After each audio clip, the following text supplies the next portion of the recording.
are working out. NASCAR on FX welcomes you to Atlanta Motor Speedway and final Winston Cup practice.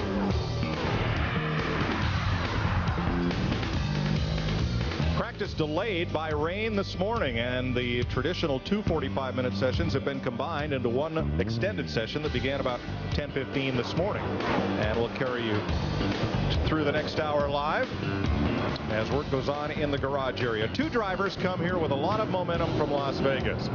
Last year's winningest driver on the tour, Matt Kenseth, of course, picked up the big check, but he wasn't the only driver grazing in the grass at the checkered flag. Dale Earnhardt Jr. did beat teammate Michael Waltrip from second place back to the line. Now, where's Michael going? Yeah. I think he's just happy to run good somewhere besides Daytona. I know he is. That's cool. As far as Michael's concerned, he won this race. I guess Michael had just learned over the radio that he had taken the point lead, and he leads NASCAR's top 10 in the Winston Cup standings as we come to Atlanta. Yeah, I think that's right. Of course, you know, he's taking a bum rap, I think, about only being able to win at Daytona, which is not a bad thing. But I think he was just really excited about the day he had. He led some laps, and he and Dale Jr. had the classic Dale Jr. and Michael battle, and it just happened to be for second place. But he was real happy. So welcome to Atlanta, where it's, as my son Scott would say, it's fuzzy out. We are in a fog bank here. It rained all morning, and folks, I want to assure you, we don't mind being here all day. If you're willing to watch, we're willing to put it on. We wouldn't complain about that. But could we please have a weekend without inclement weather? Hasn't happened yet. I spent a lot of time in conditions like that. Even when they wasn't that way, I felt in a fog? In a fog, yeah.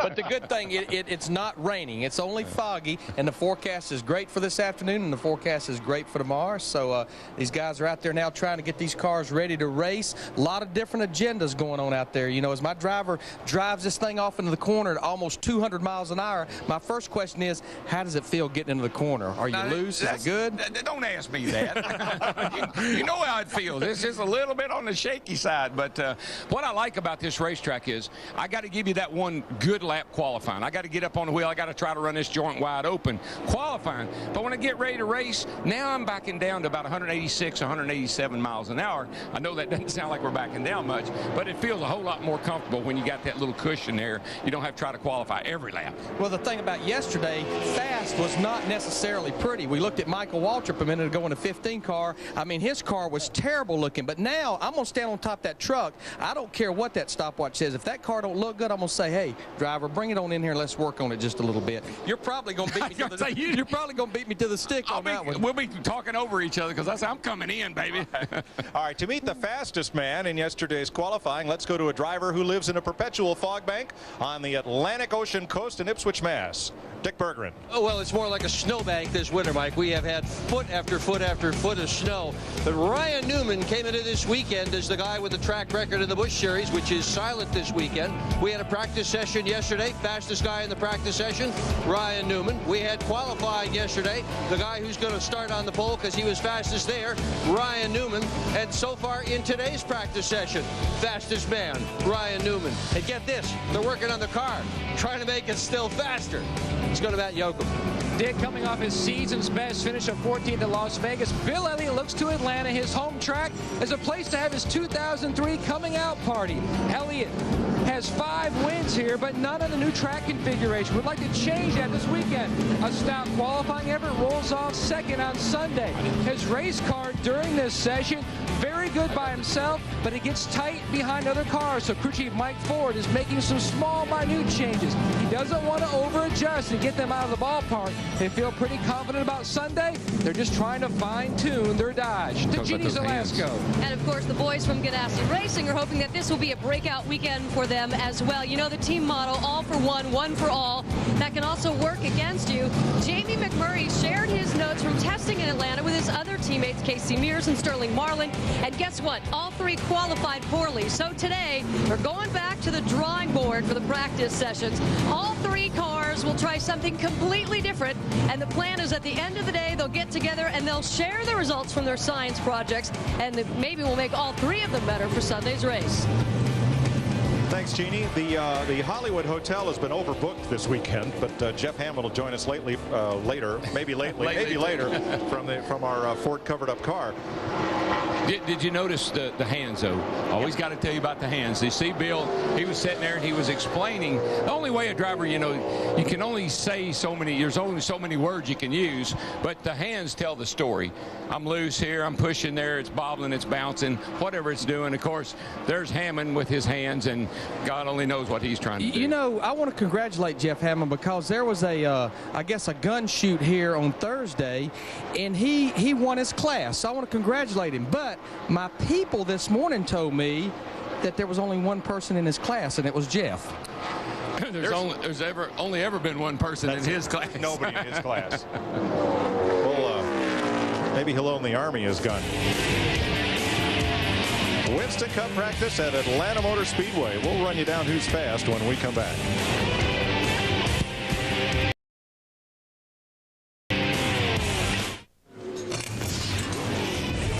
A big weekend of NASCAR continues later today with exciting ARCA REMAX Series action on Speed. Tomorrow, start your day off with NASCAR This Morning, presented by Smirnoff Ice Triple Black on Fox Sports Net. And then the Winston Cup race, presented by Home Depot. You'll see that over on Fox as Tony Stewart looks to defend his Atlanta title. A full weekend of NASCAR across the Fox networks, continuing later today. Right now it's Winston Cup practice. Here is Bobby Labonte, who Darrell has already picked as his shoe-in for victory lane. He's 16th on the chart right now. I just want Fatback to know that, so he'll work really, really hard on that race car and get it really, really good for Sunday. Right now, though, Larry, I'm out there. I'm just trying to find my comfort zone. I'm trying to find a pace I can run. I'm trying to find a place on the racetrack. I don't necessarily have to run the bottom now. As you can see, Bobby's moved up some. I want to run my car in a lot of different places, so I know what I got to work with on Sunday. Well, the big question I have here is what, with these new bodies, new body locations, new bodies for the Chevys and Pontiacs, what did we learn at Las Vegas with those new bodies that transfers to here? Well, I think that the guys will just get better and better with the configuration. I think that a lot of the notes they have are based on cars that they've built and run in the past. May have to alter those setups a teeny bit. I think Dale Jr. was a good example. He tried to run his last year's setup, and he wasn't very good. The thing I saw at Las Vegas was the cars could pass each other. You know, we didn't hear any driver interview about the aero push. So that was the thing that I saw at Las Vegas. But I tell you, there's a guy that ran good at Las Vegas that's been struggling here, and I think Matt Yoakum's with him right now. And Larry Mack, that frustration continues. He was very loose in qualifying. Will roll off 37 tomorrow. He's 31st fastest in this practice session. Junior is telling Tony Jr. and Senior he has picked up a vibration. He doesn't know where it is. He just feels like when he drives off into the corner, the car starts bouncing. He gets some shake in the front wheels. They changed both rear springs the last time in. That did not help. Junior's comments when he rolled into the garage this time, the car is just messed up. I don't know what it is. To Genie Zalasko.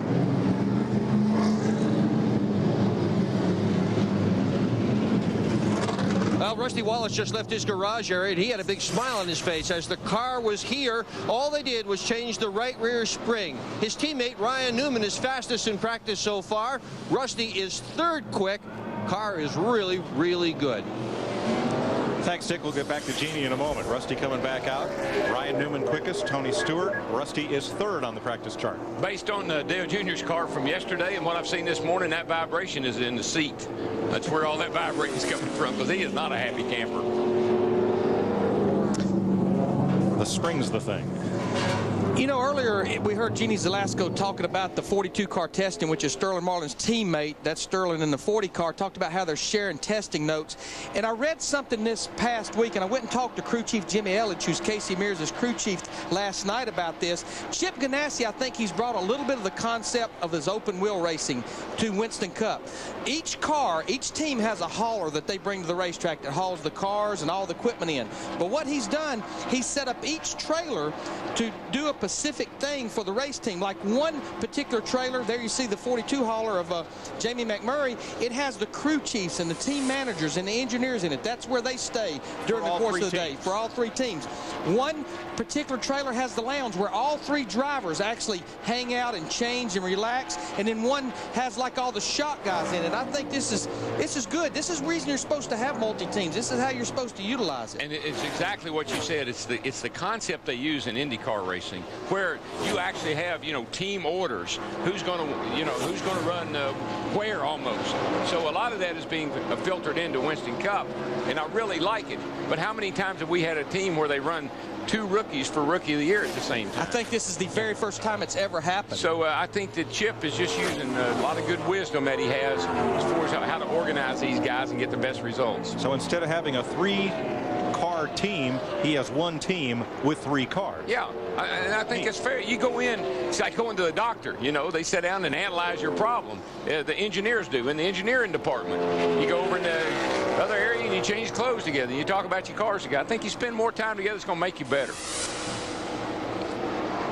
Having a look at Robbie Gordon, who is part of a 3-car team, Richard Childress Racing. Now, we know the Yates team has all combined and moved to 1 shop, and there have been some changes up at Childress as well. So the idea of the multi-car team is still evolving. It is, and it seemed to me, I said this yesterday, and Larry, we were talking about it, it seems like all the teams have improved all their cars. In other words, there's not a car that's 2 of them really good and 2 of them really bad, or 2 of them really good and 1 of them really bad. They got the whole field running good. Speaking of running good, what can Jeff Hammond tell us?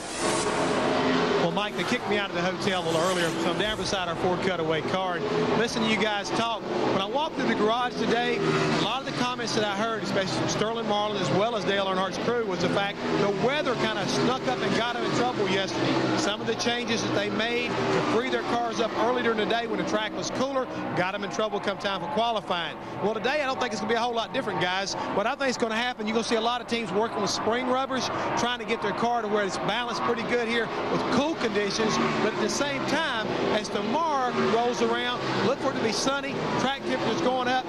Larry Mack, when that track temperature comes up, racetracks will get greasy. You're going to lose that grip. And Darrell, as a driver, you don't want to hear about all that. No, I don't. And of course, I don't really know that you can learn a whole lot out there running right now because of that one factor. You're going to get bad information. So that's where I got to rely on my crew chief to say, when you come in here in the morning and it's a lot hotter and a lot sunnier, what's your plan? Because I'm happy with my car today, but I don't know if I don't know if that setup will be good for tomorrow or not. And it's strange because I've talked to Slugger Labby, which is Michael Waltrip's crew chief, the 15 car, and he said, Larry, it blows my mind. You see Michael, he's starting, and this is no surprise, he's starting to work that higher groove at both ends of the racetrack. He said, Larry, it's like notes from a year ago, 2 years ago. He said, I don't even want to haul them anymore because he said they almost mean nothing. Where, back in 99 or 2000 when Jeff and I was a crew chief, we could look back at 1998 notes and we could go on it if we needed to, but it's like this is an ever-changing sport. It changes from one race to the next because everything about it's changing, including the bodies on these cars. Larry, how many races did you win with an 18 and a 12 in the front, a 400 and a 350 in the back, and an 1 1/8 sway bar? I mean, that was pretty common for a lot of racetracks. Put that in the car and you didn't worry about that anymore. Let's catch up with a driver who's about to go out and make his second run. Matt? He learned a lot here during testing. That's Elliott Sadler. Different paint scheme this weekend, a cool-looking yellow uniform. How's the race car during happy hour? I'll tell you what, Matt, it's really good. This Pedigree 4-Taurus is fast, and they've done a good job. It's real comfortable to drive, and it's good on long runs. They don't really run a fast lap, but the longer we run, the better it gets. So we're going to do a little fuel mileage check here and see, get a good tire wear for tomorrow, and I think after that we'll be in good shape. Now, you tested here. As far as the setup notes, did they repeat when you came back? Actually, they did. We hadn't touched a thing since we tested here a couple weeks ago, and the car's driving the exact same. So I'm proud of these guys. A brand new car. They worked on it hard at the shop, put me a great body in it, and of course got plenty of horsepower. So just try to stay out of trouble tomorrow, have an uneventful Sunday, and hopefully put this thing in victory lane. And a lot of dog power. This dog is hunting right now. It's running good. He's got a new dog pedigree paint scheme along the side and the tail. Of course, the dog over here is still not as cute as my Cocker Spaniel, the Gipper, but Elliott looking for his first Atlanta win. They learned a lot here, Larry Mack, and like you were talking about, teams helping each other. When they got back to the shop, Elliott Sadler's team, they handed the notes over to Dale Jarrett's team, and that's what they were going to come down here with, just like Rockingham, and they're hoping both teams pay off big on Sunday. And Matt, the reason they can do that easier now is finally, I talked to Robert Yates and Todd Parrott at Las Vegas, they've decided that both teams will run in-house Yates chassis. When one has a store-bought chassis, one has an in-house chassis, it's hard to share those notes, but now they're the same. While Matt's putting on the dog, 8 drivers have logged more than 40 laps, led by Mark Martin, who's put nearly 50 laps on the board this morning.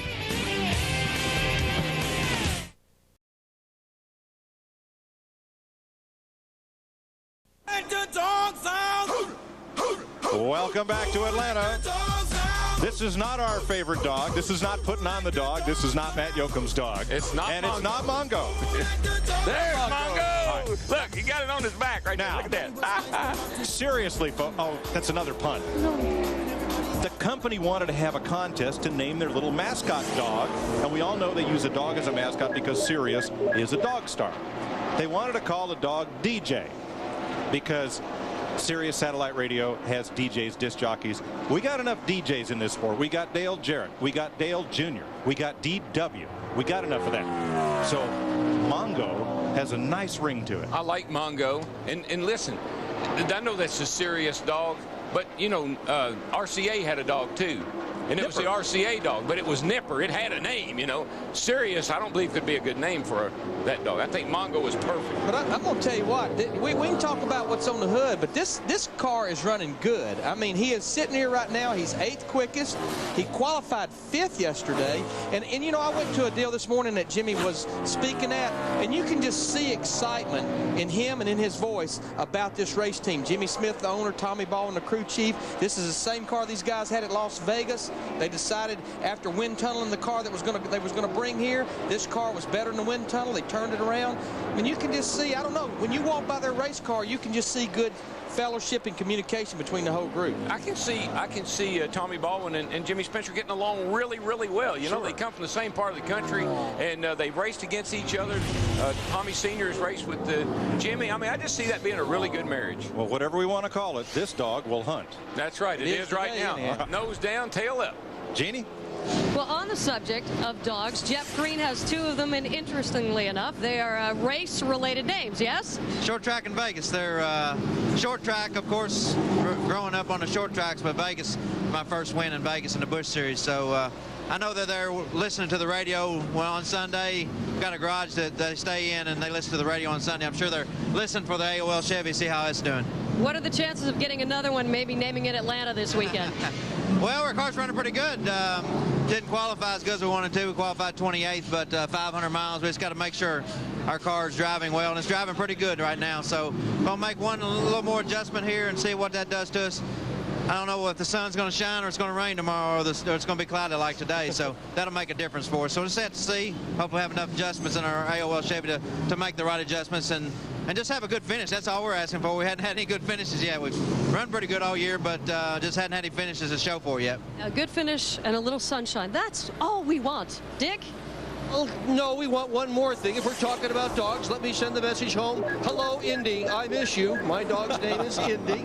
Hanging around the 20 pit, Tony Stewart's garage. He was in here just a moment or two ago, and I stuck my head in the window, and I said, how is it? I'm going to tell you what. You can see the smile from behind the full-faced helmet. He said, Dick, it is really, really sporty. He is second right now in the speed charts. All they did to this car while he was in here was a very slight caster adjustment. Check the tow it in the car, and that's it. And by the way, he's got almost 24 greyhounds.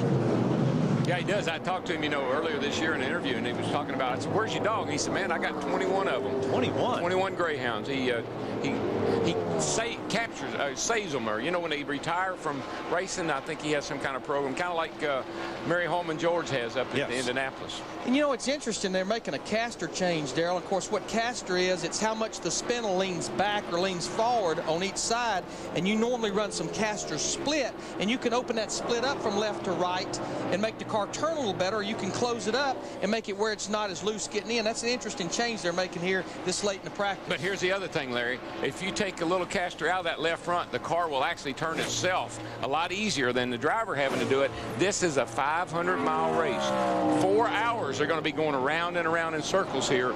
Take a little of that caster out, makes it a little easier to drive the car, and you don't get tired quite as quick. And you're going in a circle. It takes about 30 seconds to go around this place. You're turning almost 18 to 20 seconds of that 30 seconds. The more caster you put in the left front, the more work the driver has to do. The harder he has to crank the thing into the turn. The less it has in it, the more the car will do the work. Before we had power steering, we actually ran negative caster in the left front. And what I have found, there's no right, there's no wrong caster setting. It's driver feel, driver preference.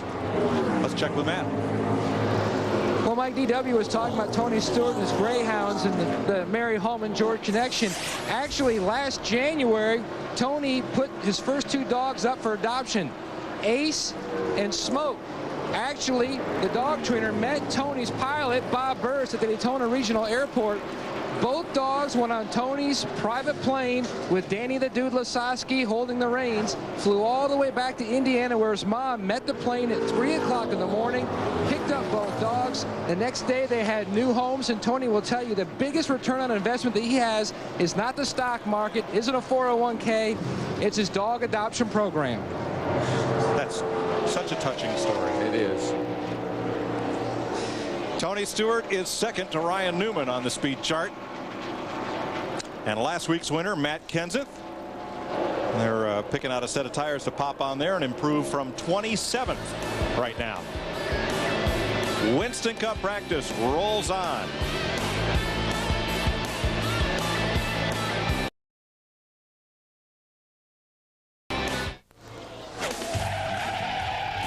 Want to be the Grand Marshal at a Winston Cup race? Tune in the first hour after the green flag drops and watch for the number on our animated Fox car. Last week it was 12. That won't help you now. But watch on Sunday and then log on to foxsports.com or NASCAR.com and enter this number for your chance to win.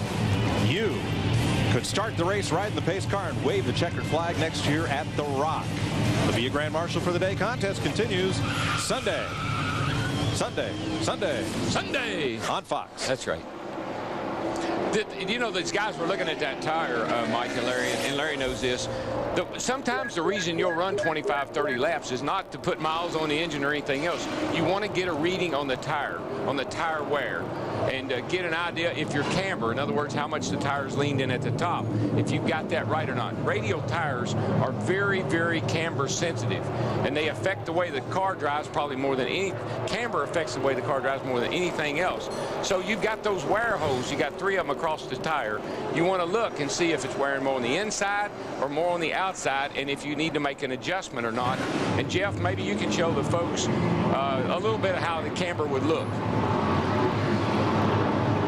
Okay, Darrell, we're right back down here at the cutaway car again. And yes, we can. I think we can show that. As we see right here on our tire, here are the holes that Darrell was talking about. These are what they call wear holes. They have little gauges that go down inside the hole that will tell you how much of the tread has been worn away. And what you do, they have a series of holes all the way across the tire. Camber is the angle where the tire is either in or out. You run the right side in, and you run the left side out. And what you do is you measure this wear in here, and it'll tell you whether the inside is wearing how much, how hot it is. All these things are determined by these little holes, as well as the pyrometer readings and the depth gauge reading. That'll tell you where your camber is. And at a place like Atlanta, where you really lean on that right front tire, you got to be careful not to hurt this inside shoulder, because if you do, you will blow this right front tire out. When you do that, it's hello wall. Drivers do not normally like that, do they, Darrell? No, and Jeff, the thing about, we talk about where the rubber meets the road. Right. That's probably, if the crew chiefs and even some of the drivers spend more time feeling, analyzing, looking at tire wear, tire pressure, camber, all those things, because that really and truly is one of the best adjustments that you can make for comfort. And you know, Darrell and Jeff, you know, reason they pay so much attention to right front camber here is it's a happy median. More right front camber, leaning that tire in at the top on the right front will make that car turn. But they're running these cars so soft and they're traveling so much, that gets it on that inside edge of that right front tire, even on the straightaways. And with the speed you're running here, Jeff, it'll wear that inside the right front tire out if you're not careful. Yeah. And that's when you really get a right front tire in trouble. Yeah, and I think the folks need to understand that when a tire is put together, this is not a solid piece of rubber. It's a series of layers of rubber bonded together. And what happens is when it's all bonded together and it's heated up in that oven to make the tire, if you damage that or break down the belts where everything is joined together right in this area, that's what happens when you have a tire failure. You overwork this right here, and all of a sudden it'll blow out. And again, you can't have that happen at a place like Atlanta or any place. The crews really work hard to try to make sure they get the right grip on the racetrack. But this is where it's all happening out here, folks. That's where the driver gets the car to rotate. That's where he gets all his power from. This is where, as they say, the rubber meets the road, and you got to be very careful. If you want to be a class in your own class, this. You've got to get this here really working right, especially in a place like Atlanta. And most of the drivers know, especially the ones that have been around a long time. Some of these younger guys may not know, but when you've got that steering wheel turned so far, you know how much pressure that's putting on that right front tire. You got the throttle to the floor, 800 horsepower. You got a whole great big hand of steering wheel, and that thing is still pushing the nose off the corner. You might want to think about backing off just a little bit, because the next thing you're going to see is that a concrete wall. Now you see Ricky Craven there. What's he up to? Because Craven, Mark Martin, and one other driver here who have run more than 60 laps in this practice session. 64 for Mark, 62 for Craven, and now you see that updated. Here's the thing I think with Craven. Last year they ran a Ford. They had Yates engines. This year they got a Pontiac with their own in-house engine program. I think they're just building confidence. I think they're building notes for their new Pontiac. I think there's just a whole lot of things, a lot of agendas going on with them that maybe aren't with some of the others. But you know what, though? That also tells me, especially when you see Mark Martin and Ricky Craven, how many laps they ran. Remember, this race tomorrow is 325 laps, 500 miles. This tells me that engine builders are getting more and more at a comfort level about miles on these engines. Because I'm telling you, this racetrack is hard on engines. It's a hanging RPMs. It gets up there and just stays at 88, 8900 and don't fall that low in the corner. And remember, with the one-engine rule, all of these laps are on one engine. The thing that saves them, though, is the fact that they slow down so much. I mean, we're already a second and a half slower than they qualified yesterday, almost 2 seconds slower than they qualified yesterday. And Dale Jr.'s car is still looking jukey to me. And that's what saves an engine here. You can't run them as hard as you can qualify them. Winston Cup practice continues this Monday.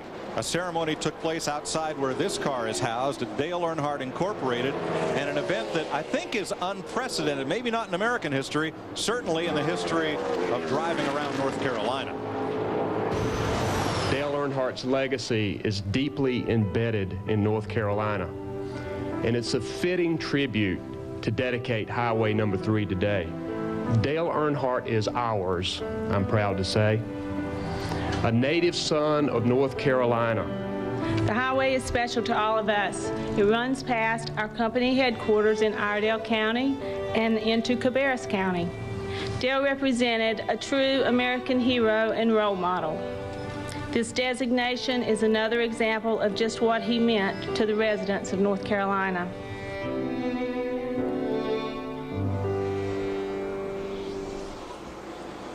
What made this so significant and unprecedented is North Carolina had a Highway 3 over by the coast by Wilmington, and the road that was Cottle Creek Highway was Route 136, and the legislature voted to swap the numbers. And the caused the DOT a lot of work on Monday, but they got all the signs up and changed, and what was Highway 136, you can find your way to DEI, just drive down Highway 3. And I rode down that highway on Tuesday, and it was very unique and neat seeing that number 3 on a highway sign.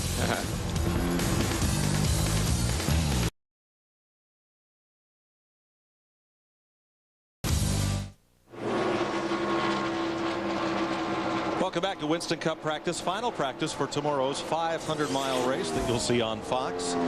Ryan Newman, quickest in qualifying, quickest in practice. And right now, even though times have fallen off, he is still the quickest car on the racetrack. And I get a feeling they probably put a fresh set of tires on that car for this run right here. And tires are certainly worth a lot. And something you'll see a lot of teams working with is this group right here, the rear spoiler. Unlike Daytona and Talladega, there is no minimum here. The speeds are so fast here, teams a lot of times get caught up and not putting enough spoiler on that car. But I talked a while ago about how much time you spend in a corner. You can make that car faster down a straightaway if he can go around the corner and keep his foot in that throttle. Yeah, well, the track's more turns than it is straightaway here. And, you know, everybody will say 65 degrees kind of standard setting, but I know that a lot of guys run 70 degrees here just to get that little added comfort as they enter the turn.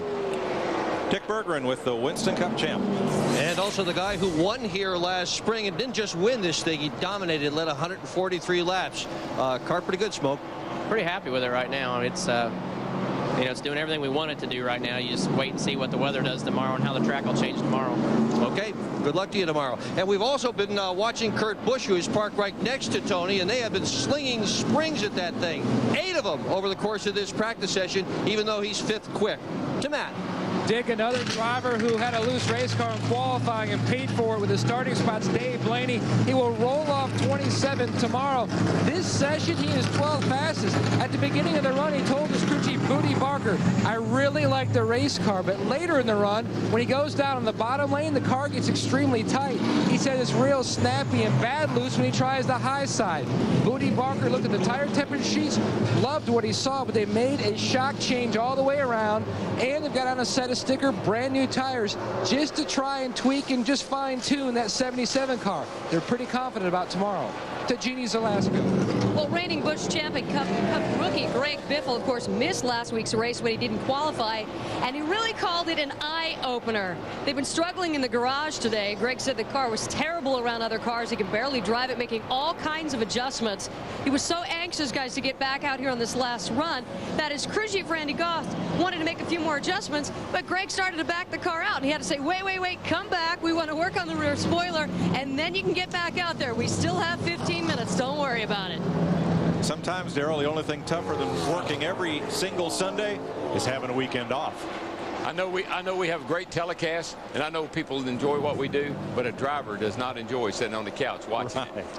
Well, I tell you that Joe Nemechek right there and his crew chief Peter Suspenzo, he could be the sleeper here tomorrow, if you might say. He ran second here in November. And Darrell, we were even talking last night on trackside, the 25 car, the Hendrick 25 car, it's almost like it don't matter who's driving it, whether it's Jerry Nadeau or Joe Nemechek, or who the crew chief is, Tony Furr or Peter Suspenzo, they have always had a good package for this racetrack. They really have, and it's funny, I've talked to Joe, just like you said, and there's Nadeau, who drove that car last year, almost won this race till he run out of fuel. I mean, the car could have, out of the last 5 races here, it's got a first, second, third, and fourth, and it could have had another first if it had another half gallon of gas in it. So, yeah, that car really gets the job done here. And really and truly, Joe and Peter have been doing a really good job this year. I mean, they ran well at Daytona. They had a pretty good car at Rockingham, had some problems, but the car has been much more competitive.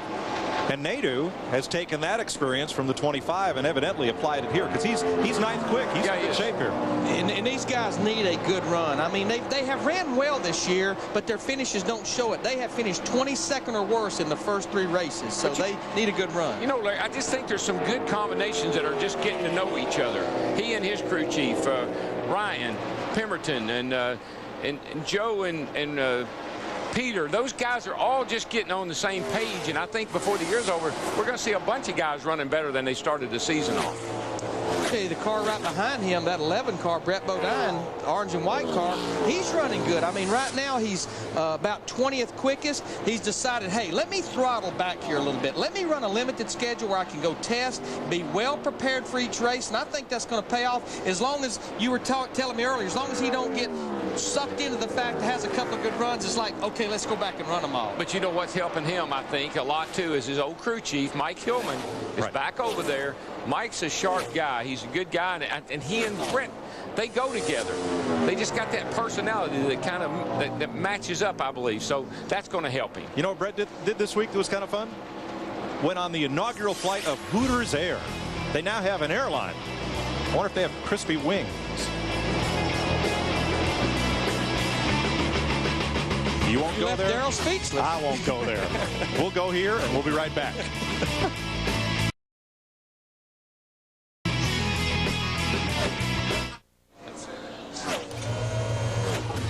An FX original movie, The Pentagon Papers, based on the true story that rocked the nation. James Spader stars as covert analyst Daniel Ellsberg. Tomorrow at 8 p.m. only.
teams are working out. NASCAR on FX welcomes you to Atlanta Motor Speedway and final Winston Cup practice.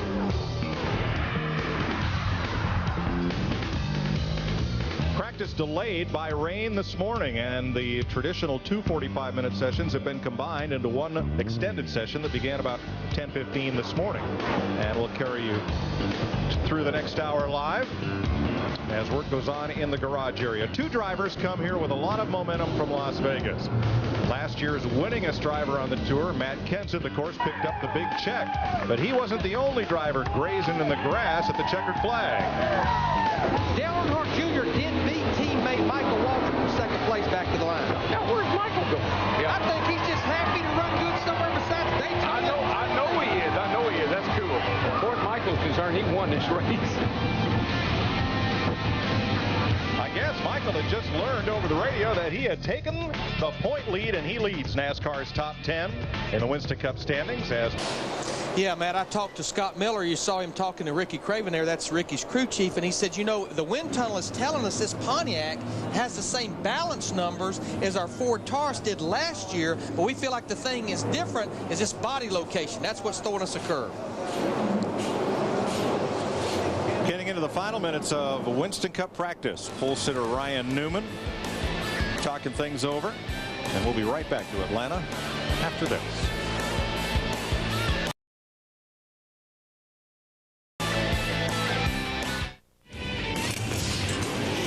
Today, ARCA REMAX Series racing on Speed Channel. Tomorrow, start your day off with NASCAR This Morning, presented by Smirnoff Ice Triple Black on Fox Sports Net. Winston Cup racing on Fox, presented by Home Depot. Coverage begins 12:30 Eastern Time. A full weekend of racing across the Fox networks, continuing later today.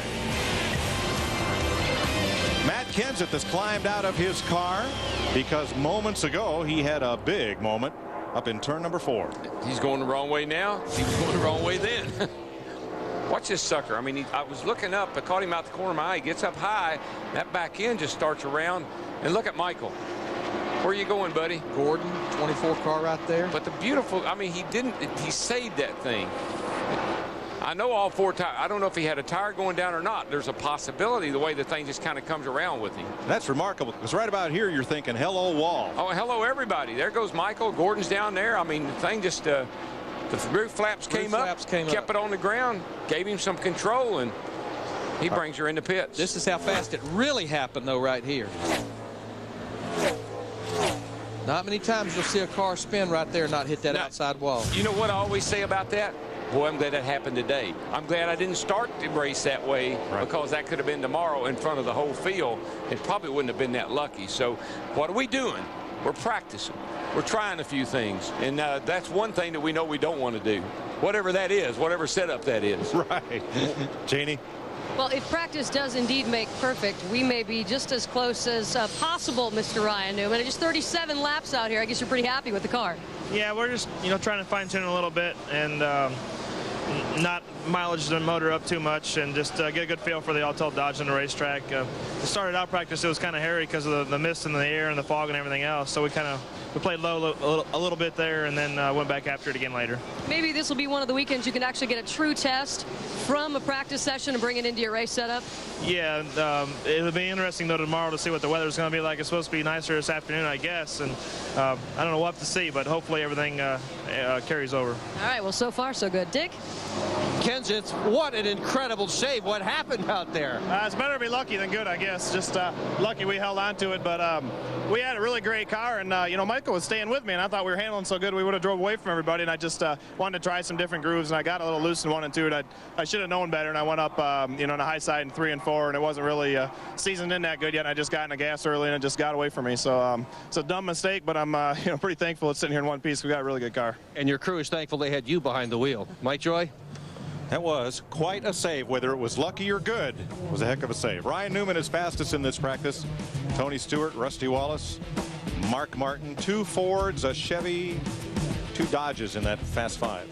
Well, I'm not the weatherman, but Larry, you know like I do, because you are the weatherman, that if the sun's out tomorrow, we got an ARCA race today with Hoosier Rubber the start of this race tomorrow will be very, very interesting because everything you did today in this cloudy, overcast conditions, you can throw it out the window. Oh, there's no doubt. This is one of those nights that I think I'm probably going to go hibernate in the hotel room. I'm going to order pizza, and I'm going to spread my notes all over that hotel room, try to come up with a package where I can come see you in your motor coach in the morning and say, what do you think, driver? Think this would be a good place to start? You won't have to. About 2, I'll call you up and say, you know, Larry, I was thinking. That's when it gets scary right there, when he starts thinking. I was looking at the chart trying to figure out who did not practice. 42 of the 43 drivers were on the track. Maybe we'll check with Jeff. Jeff Hammond didn't practice. He didn't practice. Jeff? Doesn't have enough car. Oh, guys, believe me, I've got enough car down here, and I just want to let you know, I've been listening to what you were saying to me about me going to the skeet shoot the other day and doing what I did. I just want to let you know, the Speedway Children's Charity and the NRA had to create that class for me because I shot so well. Oh, and by the way, just so you guys can't have anything to say back to me, I want to have the final word on this. Folks, don't miss at 1 o'clock today on the Speed Channel, we will have the ARCA race. It's going to be a great and exciting race here today in Atlanta. As you can see, the weather's been a big factor early today, but as the way things are working right now, the crews will continue to try to make these cars better for tomorrow's race. Don't miss that tomorrow. We'll be back again, and the Hollywood Hotel will be open for business. Chris Myers, along with the rest of the gang, will have DW down there, so don't miss tomorrow's race here from Atlanta Speedway. It's going to be a great and exciting day here coming up on the Fox channels. Goodbye, everyone.